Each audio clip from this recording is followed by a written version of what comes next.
বিউল্ফো, প্রেক্ষাপট ও কাহিনী।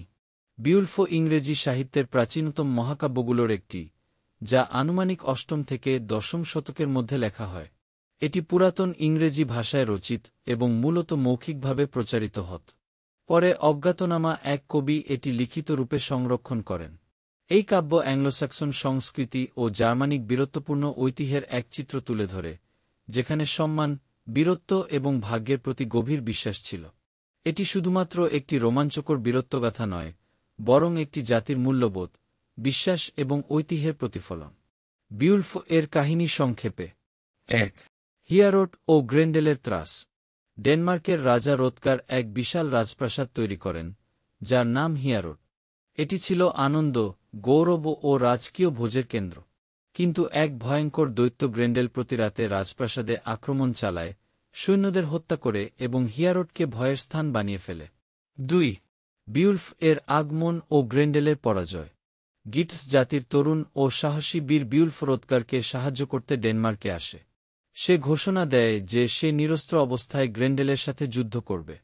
রাতে, যখন গ্রেন্ডেল আবার আক্রমণ করে, বিউল্ফ তার হাত ছিঁড়ে ফেলে। আহত গ্রেন্ডেল পালিয়ে গিয়ে মারা যায়। ৩. গ্রেন্ডেলের মার প্রতিশোধ।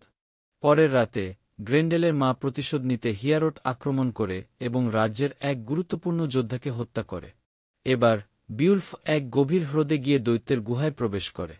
সেখানে সে এক জাদুময় তরবারি দিয়ে গ্রেন্ডেলের মাকে হত্যা করে এবং তার বিজয়ী হয়ে ফিরে আসে। ৪. বিউল্ফ এর রাজত্ব ও নতুন সংকট। বিউলফ গিটল্যান্ডে ফিরে গিয়ে বহু বছর ন্যায়পরায়ণভাবে রাজত্ব করে। কিন্তু বৃদ্ধ বয়সে তার রাজ্যে এক ভয়ঙ্কর ড্রাগন আক্রমণ করে, যার আগুন পুরো রাজ্যকে ধ্বংস করতে থাকে। ৫. ড্রাগনের বিরুদ্ধে শেষ যুদ্ধ ও বিউল্ফ এর মৃত্যু। বিউল্ফ ড্রাগনের বিরুদ্ধে যুদ্ধে নামে। যদিও সে ড্রাগনকে হত্যা করতে সক্ষম হয়, কিন্তু যুদ্ধে মারাত্মক আহত হয়। তার বিশ্বস্ত যোদ্ধা উইগলাফ তাকে সাহায্য করলেও শেষ পর্যন্ত বিউল্ফ মৃত্যুবরণ করে। ৬. বিউল্ফ এর অন্ত্যেষ্টিক্রিয়া ও উত্তরাধিকার। বিউল্ফের অনুগত অনুসারীরা তাকে শ্রদ্ধার সঙ্গে এক বিশাল সমাধিস্থলে সমাহিত করে এবং তার স্মরণে এক বিশাল স্তম্ভ নির্মাণ করে, যেন ভবিষ্যৎ প্রজন্ম তার বীরত্বের কথা কখনো না ভুলে।